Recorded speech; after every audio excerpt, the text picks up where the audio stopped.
Hello and welcome to another episode of Chess of Blades.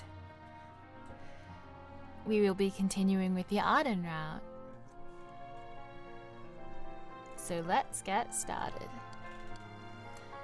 I do have a little bit of kind of construction going on at the house at the moment, so I will do my best to make sure that there's no background noise. But, you know, tools banging. They're doing something to the bathroom. I think it's leaking. Uh-oh. Where were we?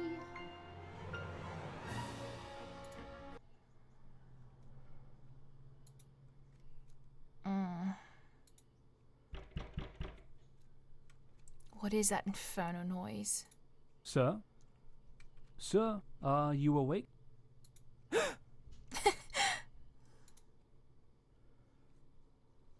I bolt upright, rubbing my eyes hastily. That's right. I'm trapped in this castle of death for a so-called celebration. But, more importantly, is that whose voice I think it is?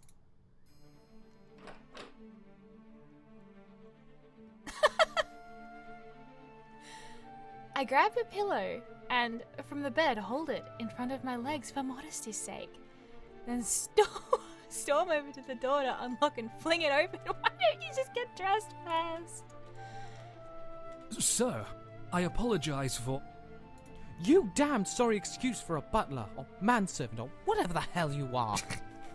You shoved that little girl onto me last night, and she ran off before I could do anything. But I doubt your evil heart gives a damn if she gets 30 lashes for going places she's not supposed to. My accusation makes Silas blink, his expression more curious than the sheepish one I was expecting. But, sir, the girl was safe and sound back in the kitchens by the time her mother returned.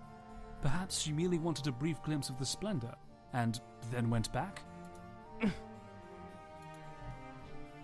Is that really where she went?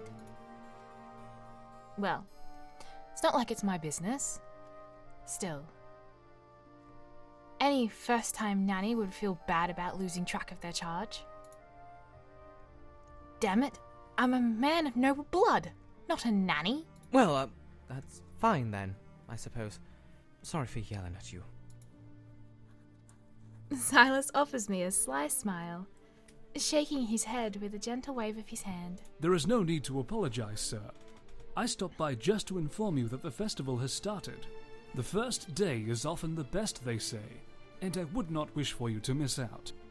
However, I humbly recommend that you attend the event in more than a pillow.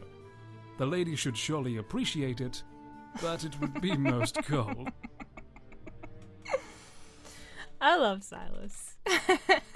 I don't need you to tell me that, you know. Go on, go and attend to your butler duties.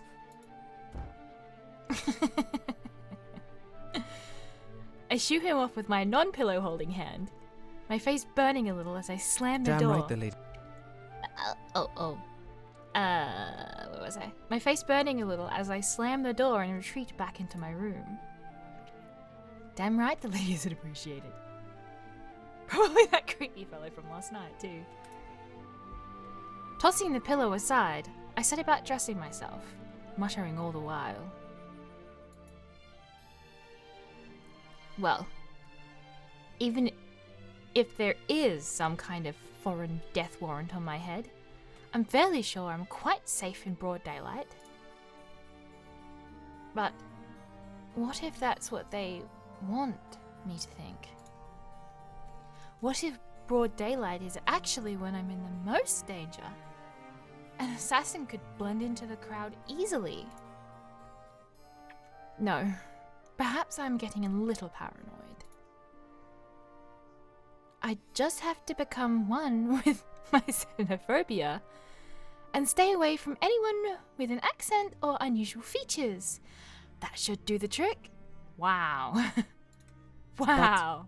Chocolates from Privia are just so superb, and the cakes from the Cotarian capital are to die for. To die for? Also, Foreigners tend to have the most interesting stories to tell. I'm hopeless. I'm sorry I can't be a raving nationalist like you, Father.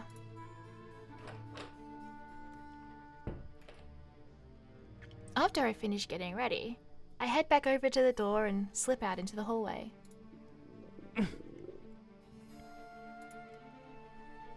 Was that my stomach? Oh, right. Suppose I haven't eaten since my snack during the carriage ride last night.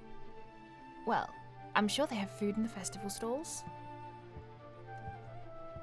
I wind my way through the corridors and trot down the stairs, returning to the main hall while keeping my eyes peeled for any would-be attackers. It seems, though, like most of the guests have already gone outside, although a few are still milling about in this ridiculously huge foyer. I stay on careful alert for that demonic woman, too, whose threat rivals any assassin. As I saunter towards the door, I notice a man with long, dark hair leaning by the entry, intently reading a long scroll. As in, very intently. He looks about as focused on that paper as a starving dog with a bone. My curiosity wins over my refined upbringing, and I quietly approach behind him and try to take a glimpse of whatever's on the scroll.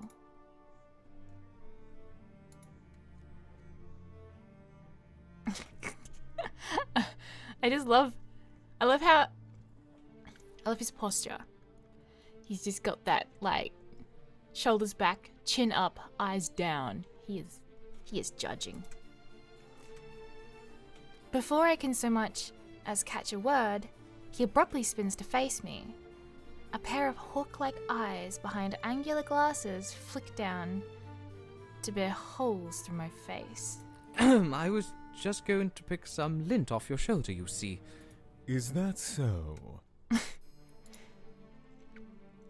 I don't think I've been given such an icy glare since I told my mother she looked fat in one of her dresses. Yes, headed out to the festival and all that. Just spotted something on that coat of yours. Didn't want to embarrass you. My, how remarkably thoughtful you are. I don't suppose you're one of the servants trying to masquerade as a nobleman? What, you mean you don't recognize me? He rolled his eyes at me, pushing up the bridge of his glasses with a light snort. I am a busy man. Why would I bother learning the name of someone who goes around picking lint off of people? I wince. This fellow really doesn't pull his punches. I guess I've been spoiled from all this random attention I've been getting. There's no way everyone would know my face, just because I've been seen around with my old man. I'm Rivian Varrison, that is. The only response I get is an impassive stare. I said I'm, oh for hell's sake, the son of the old military strategist. Ah, that Varrison. At my clarification, his eyes finally light up in recognition. Is there really more than one Varrison? He's definitely mocking me. Well, why didn't you say so sooner? I would have let you pick lint off of me to your heart's content. Can you stop with the lint business? I was fibbing, if you must know. Really? You could have fooled me. If I was 5 years old, perhaps.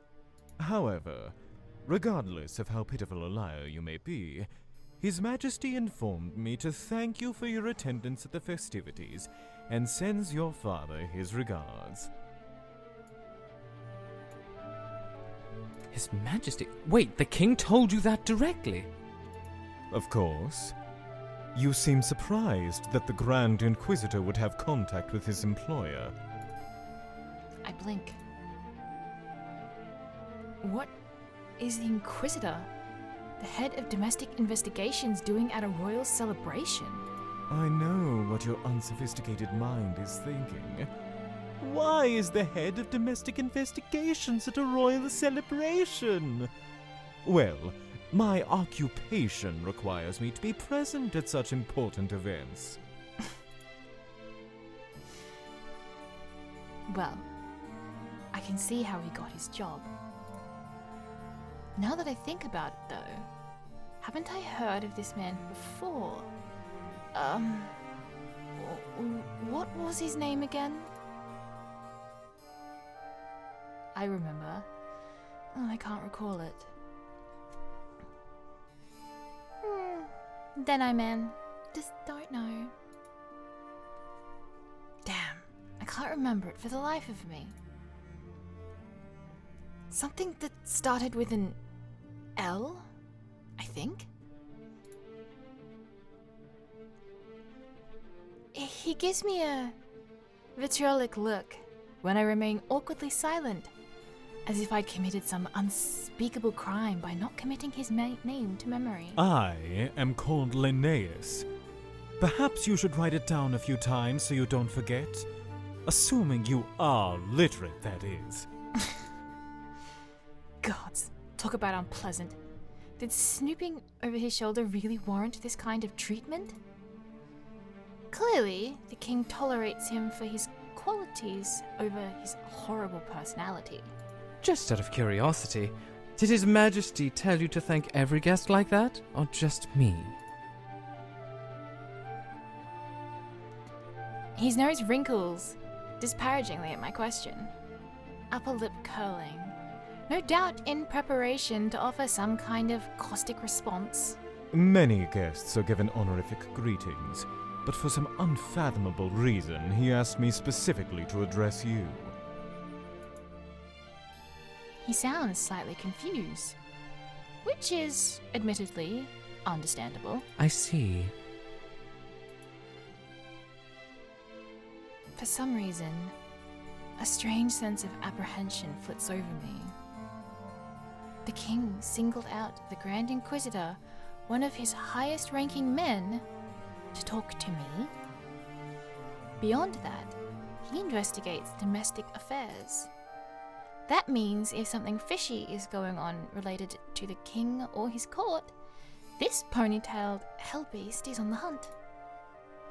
I hope he's not assigned to keep an eye on me or something. This is one man I would rather not get on the bad side of. Incidentally, do you know how many foreign guests the king invited to this extravagant affair? Linnaeus raises his eyebrow at my question, then narrows his hawk-like gaze at me. There are no more than 6, with 4 of those being ambassadors. All of them equally dislikable, if you ask me. Do you find anyone likable, except for your reflection? Perhaps I'd like you, if you were more like your father and less of a spoiled child. I'm starting to wonder what the sentence is for punching the Grand Inquisitor. We'll find out. Ah, your primitive mind is contemplating violence, is it not? I advise you not to raise a hand against me. Not even the Varrison name will save you from the consequences. He really is so annoying. Oh, Oops. before you head off to I cause more skipped trouble. With a defeated growl, I turn to the doors with the intent to head off before I end up throwing another insult. I begrudgingly cast a glance over my shoulder to see an annoyed look on the Inquisitor's face. If you see that ridiculous boy, Arden, is it? Tell him he needs to act like a proper guardsman, or I'll make sure he's relieved of his post. You know Arden? Lovely, what on earth did he do now? Linnaeus waves his hand dismissively at me, pulling back out the scroll he'd tucked away when he noticed my presence earlier. Ask him yourself. I have no further time to entertain your dull questioning. Very well. I'd pull up a chair for you before I left, but sitting down would surely drive the stick buried in your rectum to an uncomfortable depth. Do have a good morning. I can feel a murderous glare trained on my back as I hastily make my way out of the castle doors, not wanting to suffer the inevitable retaliation that'd occur if I stuck around. But as the cool breeze hits my face and I enter into the lavish grounds outside, I breathe a sigh of relief. With luck, I'll never have to run into that unpleasant man again. More importantly, excuse me. More importantly, I can see the bustling festival stalls ahead, and excitement bubbles inside me as I follow the stream of guests heading towards them. I don't think I've ever been to a proper festival. Maybe I'll have a chance to get some fun souvenir and actually relax a little. Perhaps this celebration won't be so bad after all.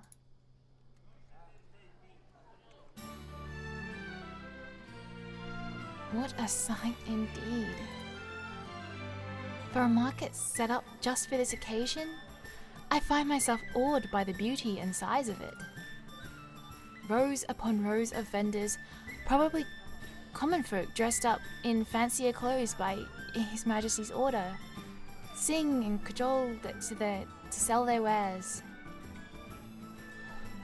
The air is rich with scents of spices, sweets and perfumes, all of them competing for dominance. Oh, that sounds like an asthma attack to me. I hope I don't go into a sneezing fit. Raising a hand above my eyes to shield them from the sun, I scan the crowds for Arden as I walk. I can't seem to spot his over-eager self anywhere though. Maybe he's just further along. Let's see. 2 of those, 1 of those, ooh, maybe 3 of those.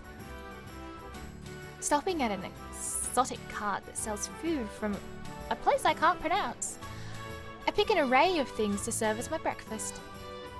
I stuff my arms with a variety of treats and munch thoughtfully while meandering along through the crowd. The finest silks from ports all over the world. Come, drape yourself in the shawl of a queen. There's Kantian herbs and medicines to make the sickly into the strong. Or perhaps the opposite to your foes. Buy the best vintage of our Royal Highness's favourite wine, pressed from the kingdom's best grapes. Ah, a domestic product among all the imported ones. Who really cares if it's the king's favourite wine though? Wine's only good for getting drunk. Tastes like boiled boots. As long as it gets the job done.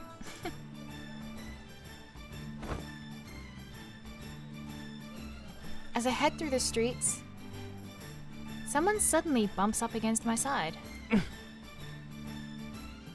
Oh, excuse me.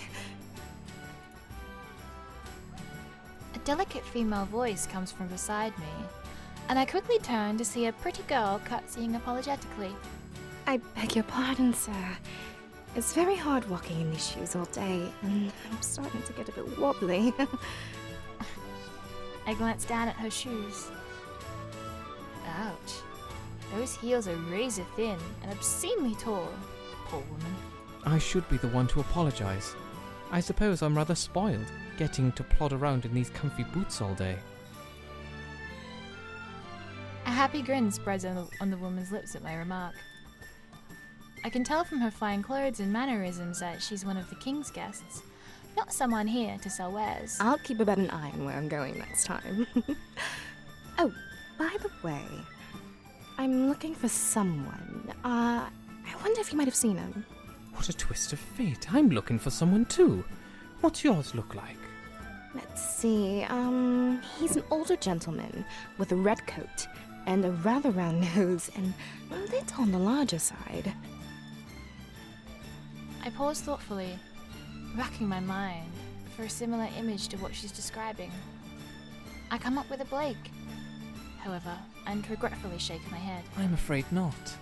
I'll tell him you were looking for him if I see someone with such a physique, though. Would you? I'd be most grateful. Please tell him Celeste wants to speak with him. Celeste, is it? If you see an ungraceful oaf with... Oh, speak of the devil. Before I can even finish my sentence, Before I can even finish my flattering description of Arden, I spot him eagerly pushing through the crowd towards me, waving a hand over his head. Oh, is he your friend?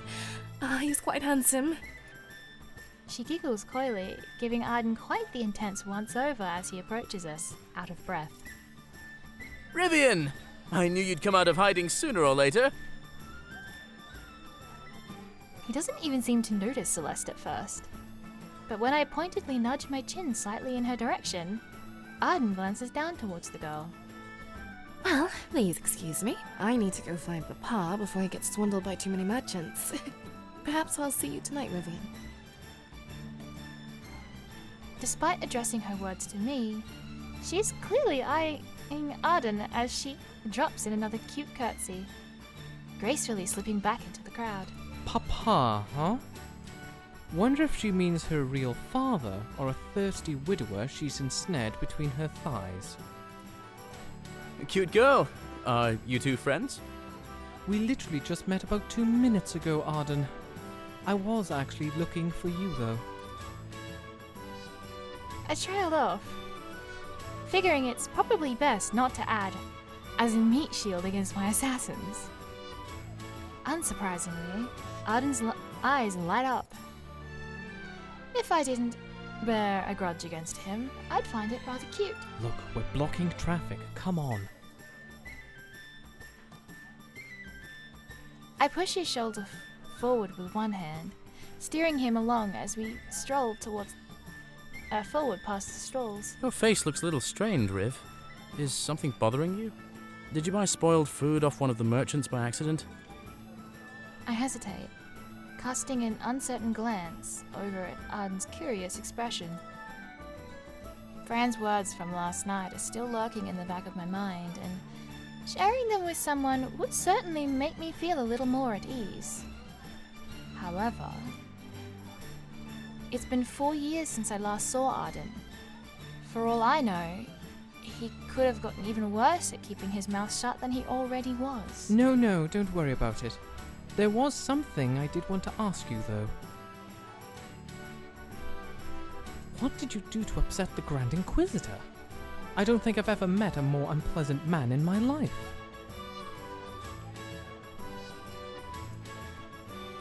At that, Arden's eyes went wide, his expression suddenly growing sheepish.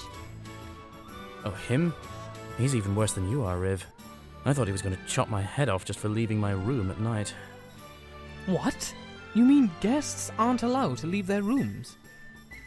No, they are. It's just... Well, I was just nosying around places I wasn't supposed to, probably. Well, if that's not an Arden-esque thing to do, I don't know what is. He looks a little uncomfortable, though. I wonder what kind of place Linnaeus found him in. You don't act anything like how a royal guard ought to, you know. Just because you're off duty for a week doesn't mean you can stir up mischief as you please. I know that. I'm older than you, Riv. You can't scold me like a kid. Oh, how wrong you are. Expression on his face there. The bright morning turns into a warm afternoon as we explore the markets, purchasing no small amount of food and curious trinkets. Before I know it, I'm carrying around a bag made from exotic leather with an assortment of colognes, books, and fine souvenirs tucked inside. Of course, I wind up convincing Arden to carry the bag. He needs to put the muscle he's built from all that training to good use, after all. He seems exhilarated that we're spending time together like we used to, but the only reason I'm enduring his company is so that I don't make myself an easy target. I will admit, it does bring back memories of happier times, but those times are long gone. And now I'm caught up in some political game that's far more important than drowning myself in nostalgia. Look, Riv! A snake charmer! I cannot for the Damn. life of me remember. Wish I had that kind of skill. Why Rivian is mad at Arden. I've played this game before, but I do not remember at all. Probably because I was more interested in friends the whole time.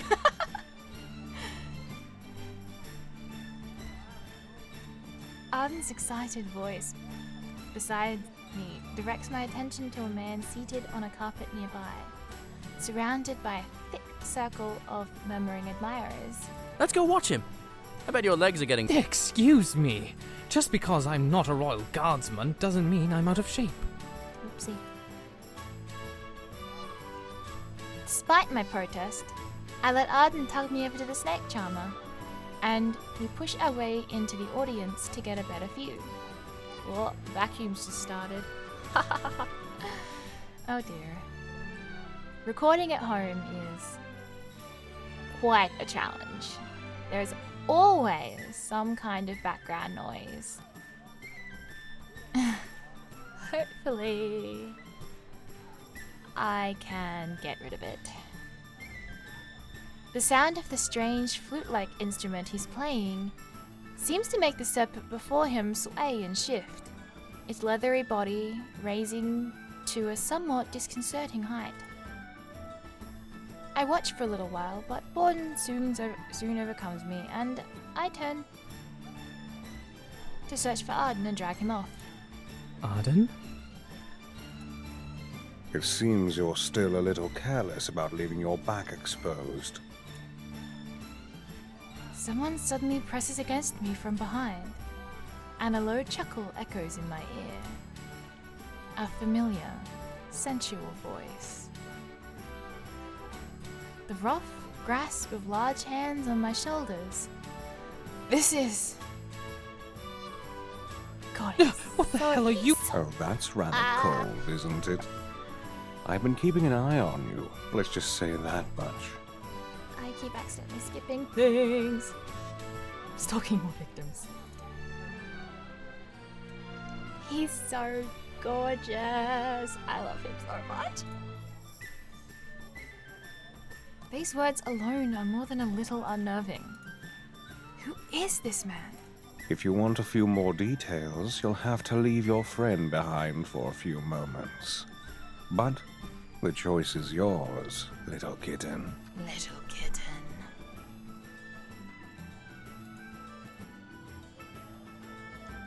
After whispering those warm words against my ear, he steps back, and I quickly turn to see him beckoning me with a curled finger. Follow friends! Or stay in the crowd. I think not, sir. I am staying where I am. I have no reason to trot along after him just to listen to more cryptic nonsense. Besides, if I abandon Arden again, he'll probably make me feel guilty the next time we run into each other. I deliberately turn my back on friends and ignore him, focusing instead on trying to find wherever Arden slipped off to. Through the throng of enchanted viewers, I spot him closer to the inner part of the circle and start to weave my way closer. As I get near to him, though, I notice a familiar little girl close to his side. One who looks about as fascinated as he is by the snake charmer. Hazel? What are you doing here?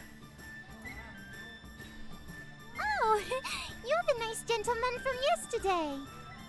I was told I could go out and see some of the festival. It's so amazing, isn't it? All the sights and sounds and smells. I hate to be a Scrooge, but it is a little unusual for a servant's child to be given such free rein. She's pretty cute, though.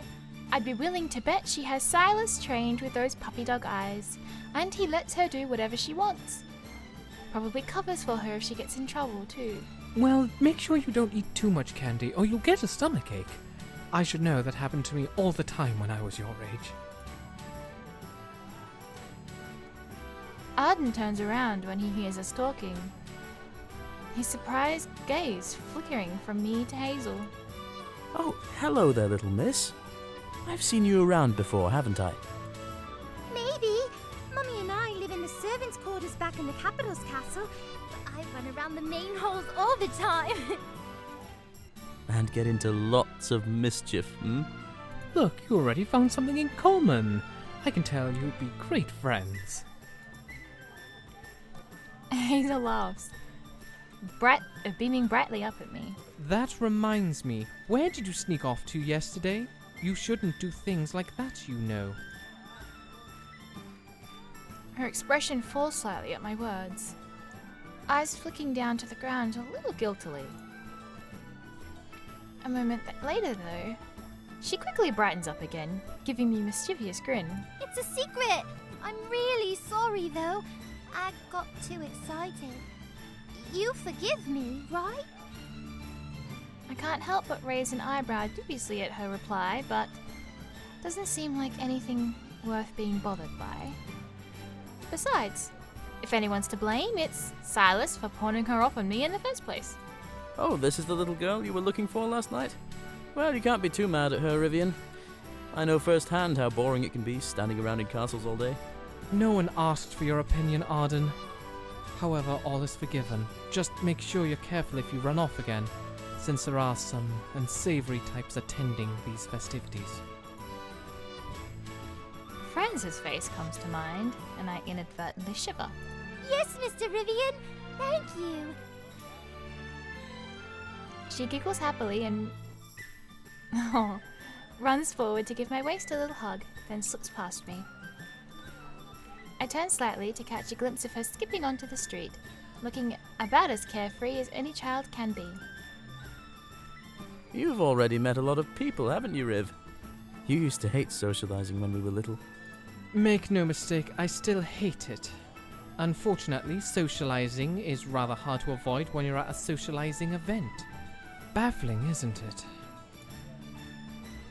Arden pulls a face, but still laughs a little bit, nudging my shoulder with his hand. You know, you remind me a lot more of your father now. I remember seeing him always making fun of people. He made fun of me too, whenever I came over to play. Trust me, I was the brunt of his scathing humour for many years. Maybe constantly being around the king and having to hold back his sarcasm made all those caustic remarks get bottled up inside him. Enough about that old man, though. Let's head back towards the castle. I want to take a short nap before the dinner and the inevitable dance. You're tired? I thought you were in great shape. I give Arden a rough kick to the shin to remind him that only one of us is allowed to make fun of people. After he yelps and hops a bit, we start strolling through the stalls in the opposite direction, returning in the direction of the castle. We buy a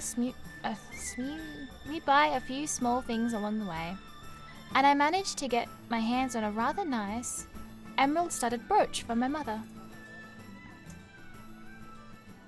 By the time we arrive back at the castle entrance, it's already turning to late afternoon, the sun's golden shape gradually descending into the west. I part ways with Arden, denying his request for him to show me to my room, and hurry back up to the second floor. Dumping my bag of miscellaneous purchases on top of my clothes trunk,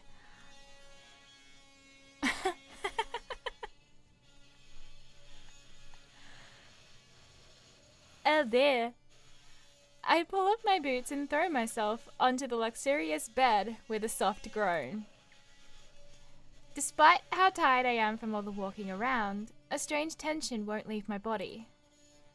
I won't go as far as to say it's a feeling of foreboding, but if some sixth sense I have is a tingling rather ominously. It's all that bastard Franz's fault, making me all paranoid.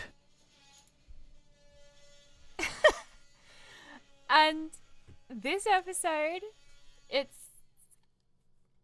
shorter than usual, but Power Tools just started, and I don't think I can get rid of that in audio, so we will leave it here for this episode. And we will pick up again with it when the house is not under attack by Power Tools. Thank you for watching. I hope you enjoyed it. I hope my audio isn't terrible. And I will see you on the next one. Bye-bye. Thank you for joining us. If you liked this video, make sure to hit that subscribe button for all the latest videos, new covers or Let's Plays every weekend. You can also find us on Twitter @CocoLouCovers or on our new Discord, Cats on a Lily Pad. Catch you in the next one.